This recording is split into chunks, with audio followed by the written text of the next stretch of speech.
Welcome to Surrender School. This is the Essential Enneagram Empowered 12-Step Workshop.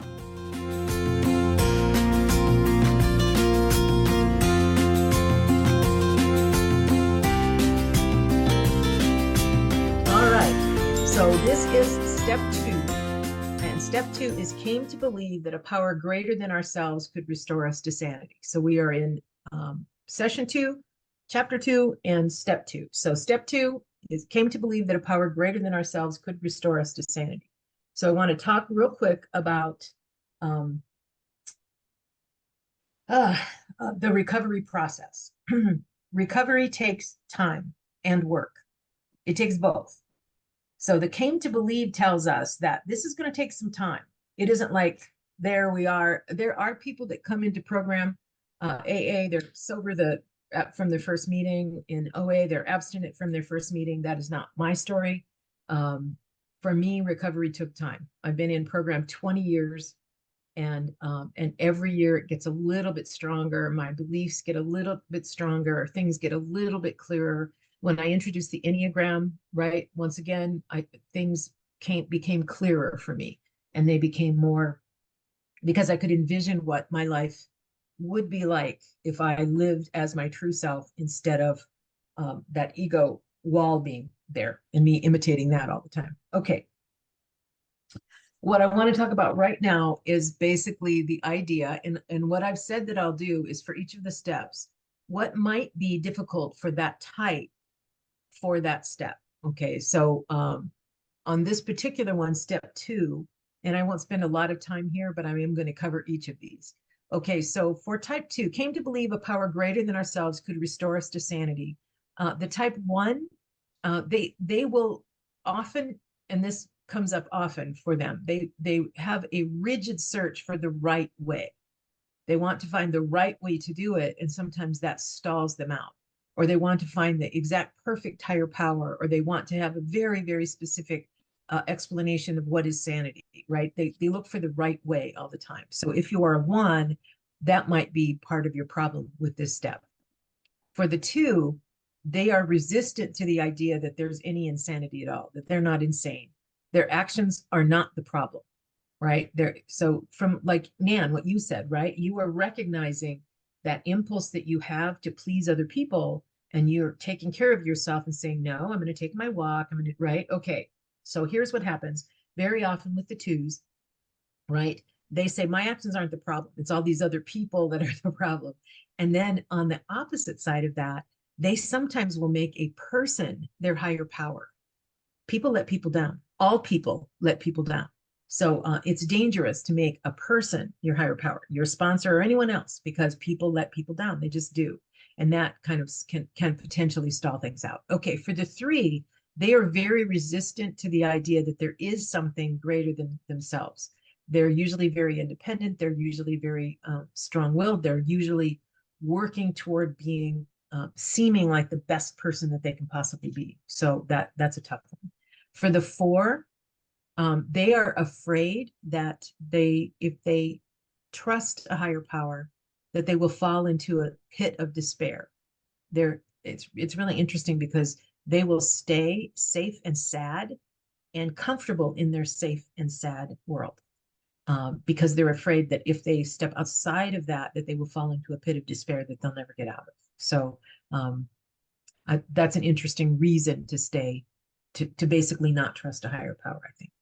All right, for a 5, and once again, this may fit or it may not, but these are just some thoughts from the research that I've done.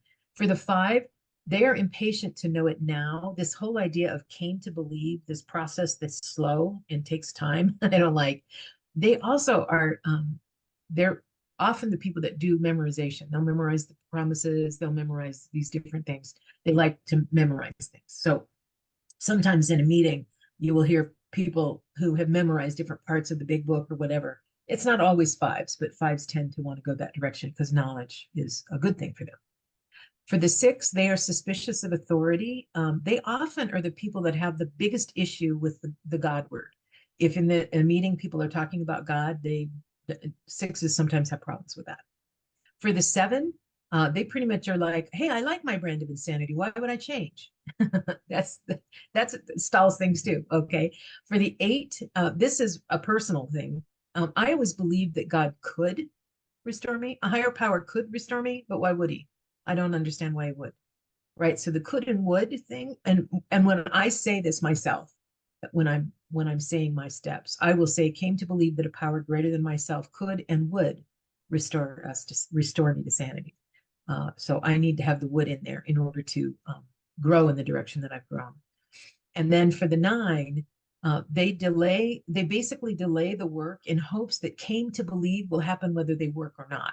And keep in mind, it is time and work that gives you recovery. Those 2 things together, you need both. And the 9 will delay the work, thinking that, oh, I'll come to believe it even if I'm not doing the work. And that's not the way it works. So, all right. So journal on this if it makes sense to you. And when has it shown up in your life? If it hasn't shown up in your life, you may be mistyped, but you may not also. So now we're getting into more complex things. And as I mentioned last week, and I will mention again in the coming weeks, right, there are 9 types, but each of those we have subtypes for. So then that makes 27 subtypes, right? And that we're going to be talking about in the coming weeks, because that helps us refine it even a little bit more. So every week we get a little bit more refined in our definition and hopefully in our understanding of ourselves. Right. And once again, I've talked about this before, but I'll say it again. My skill is to introduce these pieces and layer them one on top of another so that you'll understand it more completely. So it's not just all vomited at you, which is kind of a gross thing, but it's not all just vomited at once. I'm basically layering the vomit. No, just kidding. No vomit. No vomit at all. Okay. All right. So here is today's definition. Obviously the other definitions are there, but I'm going to ask you to start thinking this way. And this might be something that you decide to journal on. And that is that I want you to begin thinking of your passions. Remember we said, whenever Enneagram uses the word passion, what we mean are the same thing that Bill W. means as defects. And those are the things that have caused your suffering possibly for other people too, but suffering for you, certainly. I want you to begin thinking of the passions and defects as defenses, because remember, we talked about that ego structure gets built up, and then that ego structure defends you. It's constantly trying to defend you from what it perceives as any kind of harm, any kind of questioning, any kind of anything that basically it's actually defending itself, but it thinks it's defending you, right? And so what we're trying to do here, I want you to be able to begin thinking about, think of the defects as defenses. This is the defenses of your ego to protect you from whatever it imagines is harmful to you. Okay, so, and once again, our thoughts, our feelings, our actions are all the ego defending us. All of those things that, at least in my case, that I owed amends for, is all that defense of that ego structure that is built up, that I, for many, many years, believed was me, that I believed my personality was me. And it really wasn't me, right? It was that wall that is there. Okay. So once again, if you haven't renamed yourself, I'd love for you to have the number up front. That would be great if you do that. All right. So we are now in the book. And what I want to talk about is that second paragraph on page 21. And I'm going to read this. I won't read anything else, but I am going to read it. Well, actually, I do read something else, but okay. We all become addicted to an egocentric, self-serving style of living that we've come to believe is not only normal, but also good. Having entered this cycle of egocentricity, we have created disharmony within ourselves and in the world. Until we begin to recognize how this imbalance has created layers and layers of illusion that distort our perception of reality, the cycle will continue because we see nothing wrong with our perceptions. We see absolutely, before we come to program, we see nothing wrong other than the fact that we're eating or drinking over it, right? We think this is the normal way to live. So it brings us to our knees. We come to program, and then we start seeing, and then we start seeing defects in our character. And what I'm asking you to do, because the ultimate goal is for us to love ourselves and us to accept our true self and be our true self. So I'm asking you to be thinking that those defects of character are actually defenses of our ego. Okay. And that to me, those actually tie beautifully together. They're just different words that basically is a different perspective on the same thing. Okay. The bottom of page 24, just quickly, I'll cover that. All I really wanted to talk about there is the fact that it says that the passions are a euphemism for our ego or for our defects, and which is our ego's compulsive stranglehold to proclaim that our way is right. Passions are the way that we lose sight of our virtues because we're afraid that the universe won't deliver on those. So basically, that is that ego structure doing its thing. And then finally, in the very middle of page 25, virtues are us approaching our essence. And I say that virtues are the gift of the spirit that we get for living in our true self, right? And that's part of where I got that information. Okay. And everything that we do, be gentle with yourself. Okay. We're now going to be talking about this, and this is the part. And once again, I do want to point out, I've changed the name, and some of the time it is changed and some of it isn't, from the merciful teacher to the tender-hearted teacher for number one. Merciful sounded a little bit too much like Lady Bountiful or something like that. So merciful, if that works for you, great. If it doesn't, try the tender-hearted teacher, because those are synonymous. Okay, so the tender-hearted teacher is a 1. The intuitive healer is the 2. The inspiring champion is the 3. The 4 is the creative alchemist. The 5 is the kind wizard. The 6 is the courageous pathfinder. The 7 is the joyful visionary. The 8 is the lion-hearted protector. And the 9 is the gentle mystic. This is your true self. Okay, we began in session 0, introduced it, and that's kind of like who you are before program, or who you are while you're working a program, or whatever, right? But this is ultimately, if you have typed yourself correctly, this is what your true self is. And at least for me, it lifted my heart when I saw the lion-hearted protector. Okay. I'm going to cover a couple of things, and then we'll get into the book again, because there's specific stuff I want to cover in the book. So some things to notice about the Enneagram. Some people are frightened of the diagram, and really it's basically, it helps us understand different pieces of this. So that's why the diagram is helpful. The diagram is only about 100 years old, whereas the actual types, the types, the personality types have been around forever. They just are, we finally tied them to something. Someone, Gurdjieff, tied them to this. Okay, so the things to notice, first of all, the circle, and inside the circle is a triangle. You will notice that that is also the AA logo, the OA logo, the NA logo is the circle with the triangle in it. Okay. In addition to that, there's a weird 6-point shape. All right. The 9 is at the top as opposed to the 1. You'll understand why here in a second. I think there's somebody has some kind of weird belief of why. I don't know what that is, but anyway, it's at the top. Just wanted you to notice that.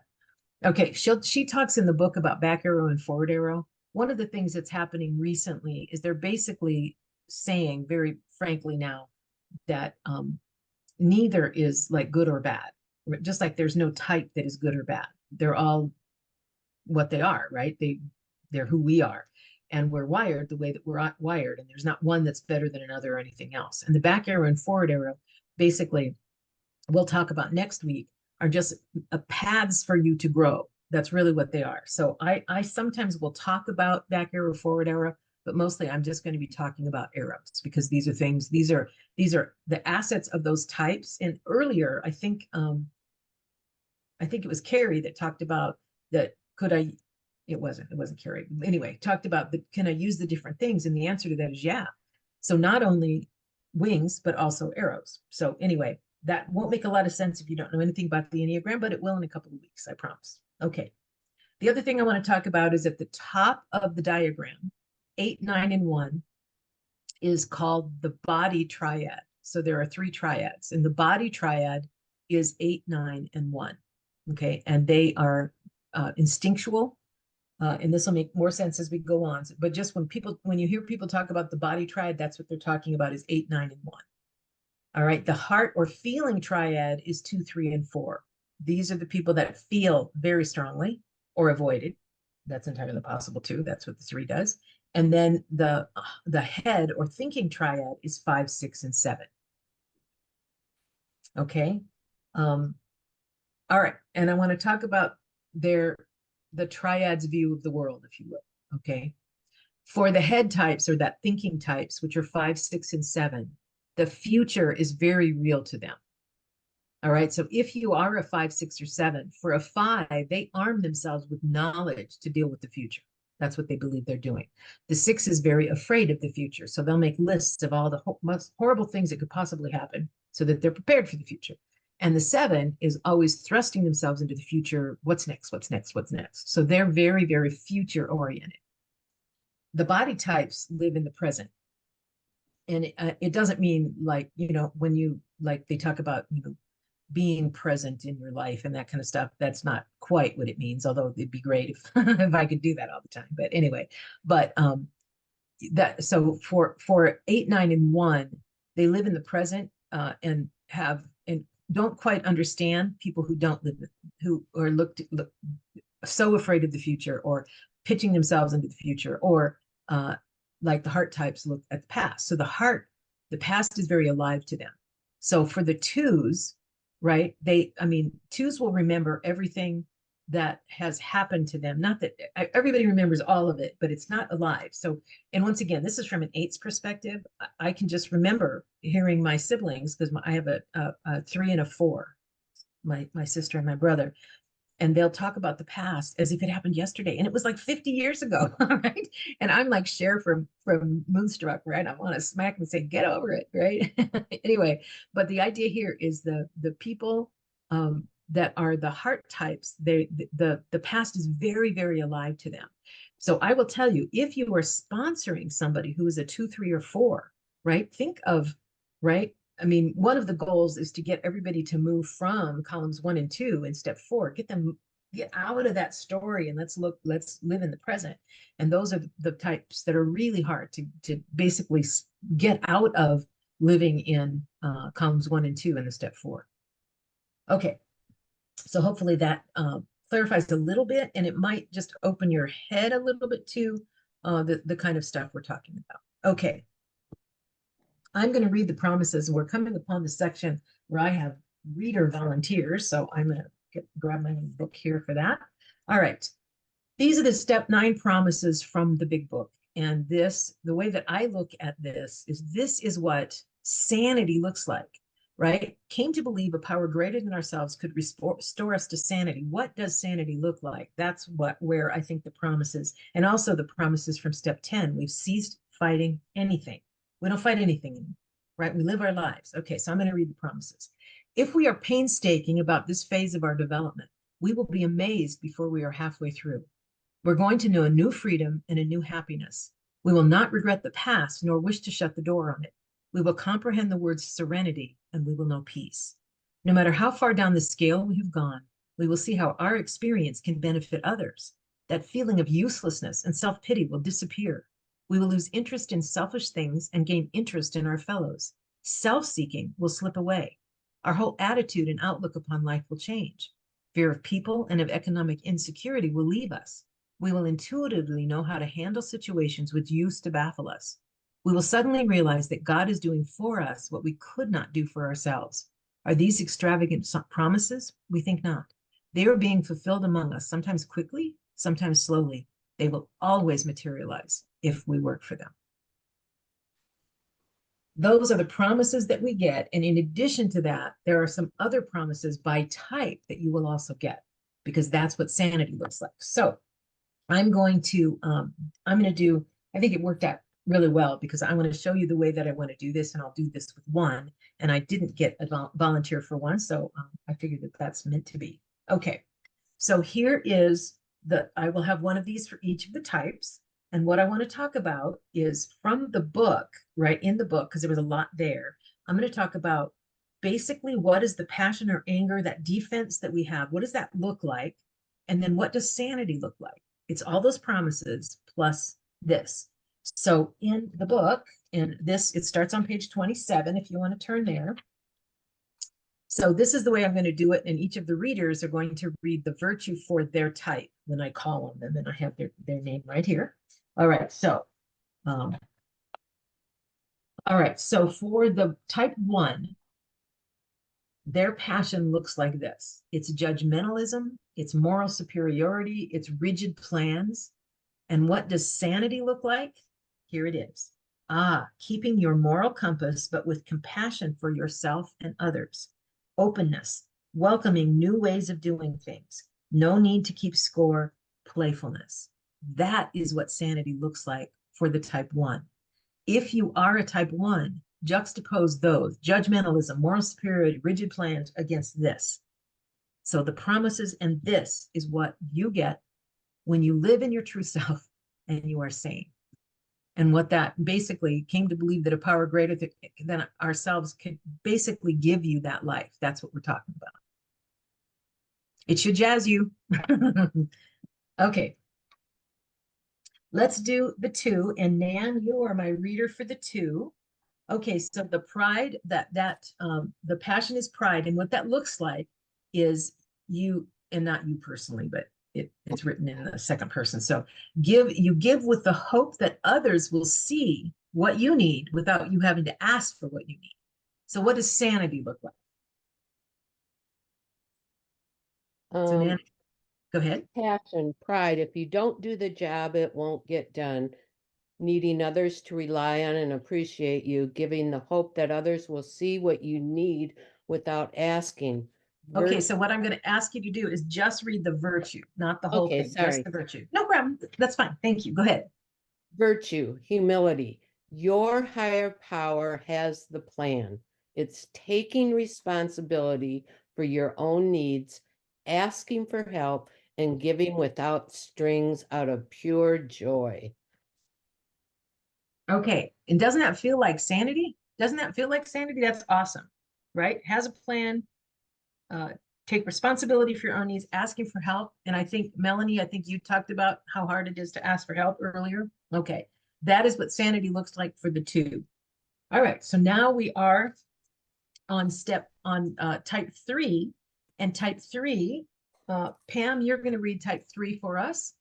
And the passion for type 3 is self-deceit, needing to be seen as exceptional in order to feel good enough, using work to cover emotions, and losing sight of who you are. So what does sanity look like for the 3?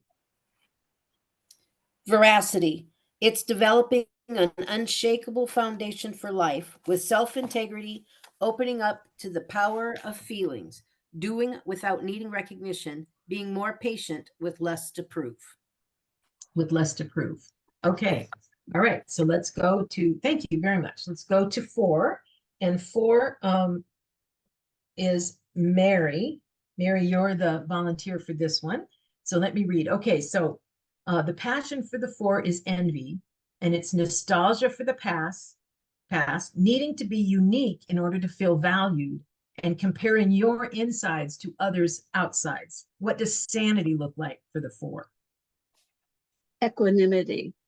It's feeling yourself in the middle, not better or worse, savoring what you have, knowing who you are with the calmness of heart, not needing to prove any specialness, expanding your creativity to help others, living in the world as it is, enjoying beauty without hiding in sadness. Equanimity means having an even mind and being in balance. Awesome. Okay, thank you, Mary. All right, and Carrie, you are our 5 today, and the passion is greed for knowledge usually. And this is how it shows up: not asking for help, needing to be thought smart in order to be validated. They live in a closed system that constantly scans what's coming. So what does sanity look like for the 5?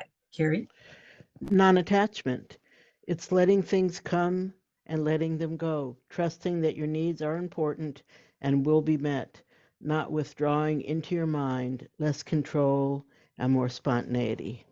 Awesome, thank you. All right, and for the type 6, their passion is fear of the future, usually of many things. They're overly dependent, suspicious of authority, and always expecting the worst. So Trisha B, you are our 6th person. So what does sanity look like for the 6? Courage. It's faith that you're secure and you can get support as well as give it. Finding a calm place of rest in your mind, going off plan, walking through real fear. Awesome. Okay. And for the type 7, it's passion is gluttony, and that's basically wanting more, whatever it is. They're restless, afraid of boredom. They need external stimuli to run from pain in search of pleasure, and they live in the future. And Cheryl H., you are our 7 today. What does sanity look like for the 7? Sobriety. It's knowing that what you have is enough. Perpetual calmness of mind. I see you nodding off. Persistence amid the mundane and knowing that you are being taken care of. Awesome. Thank you. All right. And for a type 8, it's Kimberly. And so for the 8, it's a lust for intensity. They need to be viewed as the alpha. They need to prove strength where there is no real challenge, and sometimes even with overt aggression. So Kimberly, what does sanity look like for the 8s? Innocence. It's starting each encounter fresh, knowing that you are strong and no longer needing to prove it. Letting down your guard and showing vulnerability to loved ones. Awesome. See, and I can feel my heart lift because I'm an 8. All right. And then for the 9, Beth, you're my 9 today. So that is sloth. And once again, that's delaying decisions and doing stuff, doing everything but what you value, taking comfort in narcotizing or obsessive behaviors that don't really soothe. So what does sanity look like for the 9? The virtue is right action. It's developing your own criteria for what is important and doing it, staying present in your body, trusting your right to be as you are. Awesome. Okay. All right. Let's see. I just wanted to say thank you to all the people that read. To me, hearing it in a different voice, I think, and I would get sick of hearing my voice like nonstop. So I appreciate that other people's voices. But those who did read, didn't feel like it was more yours. And I have found, it's really weird because I never discovered this until I worked through the big book with a sponsor early on in my program, and hearing myself read words, like out loud, read words. It's almost, and there really is, from an educator's standpoint, right? There is something about hearing your own voice say what you need to say. So I really want to encourage you to read aloud, not everything aloud necessarily, but if something really hits you, take the time to read it out loud and listen to yourself read it, because there is something in that. From an educator's perspective, there's an added dimension or something to that. Okay. So now I'm going to go back to the step. We came to believe that a power greater than ourselves could restore us to sanity. I looked for a really good definition of the purpose of these steps, and I really love this definition. The purpose of step 2 is to experience that there is something outside our ego. Because once again, that wall has been built up. We believe that that is us, and we think that it's the center of the universe, right? So we need to experience that there is something outside of our ego, that if we orient our lives toward that, whatever that is, it will allow us to live sanely. It will allow us to have this sanity that we just talked about. And how do we do that, right? It's like, well, yeah, that'd be great. Okay. And the answer is to reorient yourself, that sounds like an easy thing. It's like, how do I reorient myself? Okay, I'd like to be able to reorient myself, but how do I do that? So I want to talk for a second. When I was really very early in my time in program, I came to program with the belief that God was a trickster, that a higher power, if there was such a thing, and I guess I believe there was, but he was kind of a trickster. And that's because of things that happened to me as a young person. A woman came up to me and said, and I expressed that during a meeting, and after the meeting she came up and she said, so you do believe that there is a God or higher power or something? I said, yeah, I do believe that. And she said, do you believe that you can see all of him? And I said, no, of course not. I mean, no, it's bigger than me. It's like, the spirit of the universe, right? And she said, okay, so since you can't see all of him, could you just change what you see? Could you just change your viewpoint of that? So I added, in my own world, this idea of a diamond. So if you have a diamond ring on, move it around. If you have a necklace or something, if you've ever seen a diamond, right? They're faceted. And there are different facets that you can look at, and you can move it, and different lights come out, and different, right? If you look at different facets. So I view my higher power like that, a million different facets. And I get to choose the facets that I want, that I need in my life. I need a higher power to be certain things in order to be happy, in order for me to live a good and fruitful life. I need certain things, right? They're all in there. So I need to reorient to different facets depending upon what I need. So I have a question, actually several questions for you. Is your higher power big enough, powerful enough, trustworthy enough, loving enough? And if not, reorient yourself. There are a million facets here. Pick different facets. If you view it like the diamond and it's all these different, I mean, it sparkles. Pick different facets if it's not there. I've seen people where they say, write a want ad for your higher power, right? That seems a little presumptuous to me. So I could never do that. Never. I've tried in different, I've been to workshops and stuff, couldn't do it. But this diamond thing I can do. I can absolutely move that ring around until I see different facets and different colors come out, different things, and until it rests on what I need. And as I get older, I need different things. And as I get wiser, if you will, I need different things. I just do. And guess what? It's the same higher power, and it's my higher power. It's not yours, it's mine.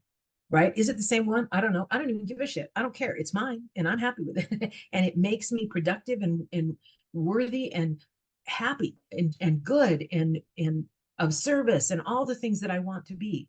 My higher power allows me to be that. So, okay, enough about that. So I'm going to cover now. I'm going to go over, even though I'm running a little late, and I know this was long, I knew there was a lot of information, but I want to go through the challenge for this week because this is tough. These are not going to be easy challenges. And once again, every week is harder. This one is tough. Okay, so everybody has the first one, which is if you already have a higher power, is it big enough, trustworthy enough, loving enough? If not, reorient to the facet that changes your perspective. That's the very first one. And I'm asking if you have a higher power and they're not any of this stuff, see how you can reorient. What is it that you need so that you can reorient to that? Okay, so for the type 1, journal on. Your higher power is compassionate always. Always compassionate. Another option is your higher power loves when you are lovingly playful. Try to avoid sarcasm. Ones can be very sarcastic, sarcasm has a bite. That might be something you want to soften. So loves when you're lovingly playful. Okay, and then here is an activity that I'm going to suggest that you do 5 minutes every day. I'm going to do it up here, but it's actually down by my waist. And it's a closed hand to an open hand, right? You can do this like during a meditation, closed hand to an open hand. When I lived in Colorado, I live in Las Vegas now. When I lived in Colorado, I had a hot tub, and I would get in the hot tub and I'd start my day with my hands closed, and then I open them. And I would do that for several minutes as part of kind of a meditation. And it's just the idea of opening up, because that is part of the practice there, is opening up. Okay, for the 2, the first one is the same. The second one is your higher power wants you to ask him for what, and I call my higher power God, and I use the him. So if that offends you, I'm sorry. Anyway, ask him for what you want, not just assume that he knows. And what have you kept yourself from asking for? Because it's not just the 2 avoids asking higher power too. That greater power, they avoid asking for help from the higher power, not just from other people, right? That they don't know. They are embarrassed by being needy, which makes them more needy. It's just a fascinating thing, but that is what happens. Okay, so then the third one there is give time to your higher power, expecting nothing in return, just the joy of time spent with your higher power. Journal on that, meditate on that. Okay, and then the final one, this is what I want. I'd like everybody to do this. This is a good practice, period, but it's really good for the 2. So I'm going to, I don't know if I can stand up, I'll sit a little higher. What I want you to do is hug yourself like this and pat yourself, and just like you would a crying friend or a crying baby, right? And I want you to do that for, like, I say 5 minutes. If you can even do it for 2 minutes, I want you to try that.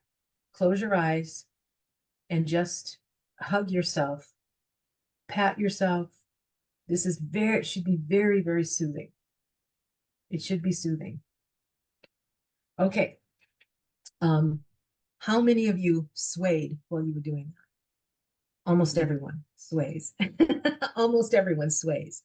right? I think that is, it's the same thing when there's a baby and you have a baby that you're holding, right? People automatically will move. And that's a soothing thing. So I would love to see everybody try this because it's very, very helpful. Anyway, and the idea is let yourself feel the compassion and as it pours out of you, because that is exactly what happens in that situation, but especially twos. Okay. Type 3, once again, first one's the same. Okay, here's the journal for 3. You can feel impatience, especially with incompetent people. Think of a time when that happened. What is at the core of this impatience? Is it fear of not getting what you want? Fear of not getting the admiration that you deserve? Who do you, don't you know who I am, right? Or is it something else? The third one is you may avoid feelings because you fear that you are a leaf in the wind and not in control. What do you suppose it would feel like if you trusted your higher power 100%? Could you reorient yourself to that reality? And then the last one, give a gift to someone 100% anonymously. Don't even share the details with us. Next week, you can share that you did it, but don't share the details with us. They like to get credit for the things they do. That's one of the 3 things. Okay, type 4 starts the same. Imagine your 12th. Okay, so this is the journal for the 4. I think this one is hilarious. Imagine telling your 12-step story dispassionately. It would sound like this. My husband and I divorced. My son and I are estranged. Try journaling with your story with no adjectives, no exclamation points, no adjectives, just the facts, right? Try that. All right, so here's another journal topic for the 4. Your higher power knows that you are special. You know you are special. Does anyone else need to know you're special? Journal on that.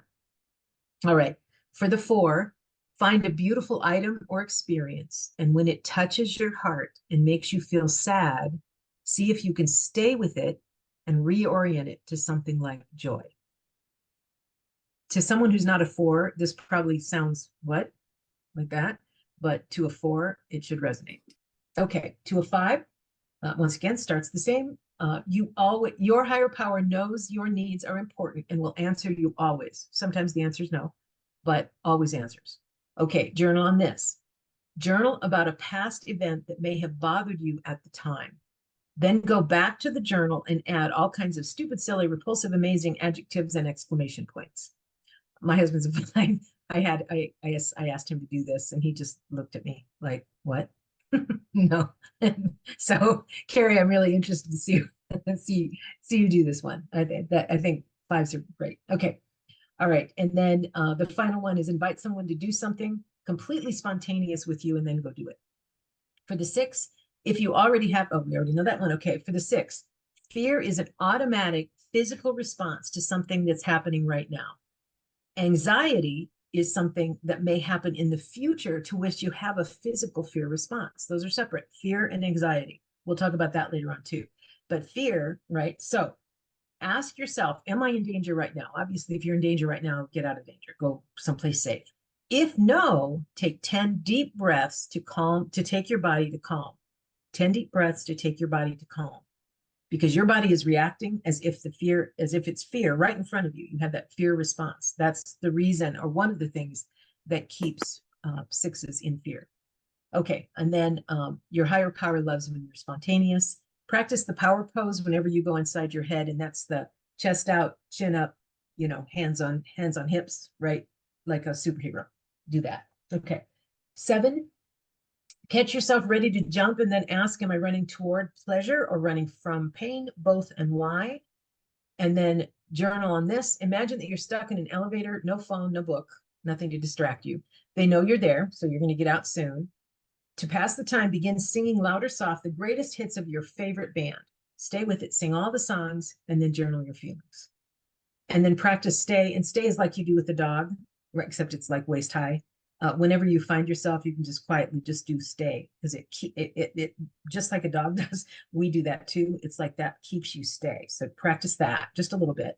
And then for the type 8, one goal may be to move over time from opinionated to not stating your opinion to not having an opinion. And I can remember that I worked on that. And initially it was like, what? I thought I owed everybody my opinion. And then eventually I didn't state my opinion. And I can remember the first time I actually didn't have an opinion. I was like, because I would say, I don't have an opinion on that. And I really did, but I didn't, right? And then eventually I actually didn't have an opinion. And I said, I don't have an opinion on that. It was shocking. It was awesome. I don't have an opinion on a lot of things now. Okay. Your higher power loves your intensity. Catch yourself in the act of overly intense for a particular audience. Can you reduce the intensity without losing yourself?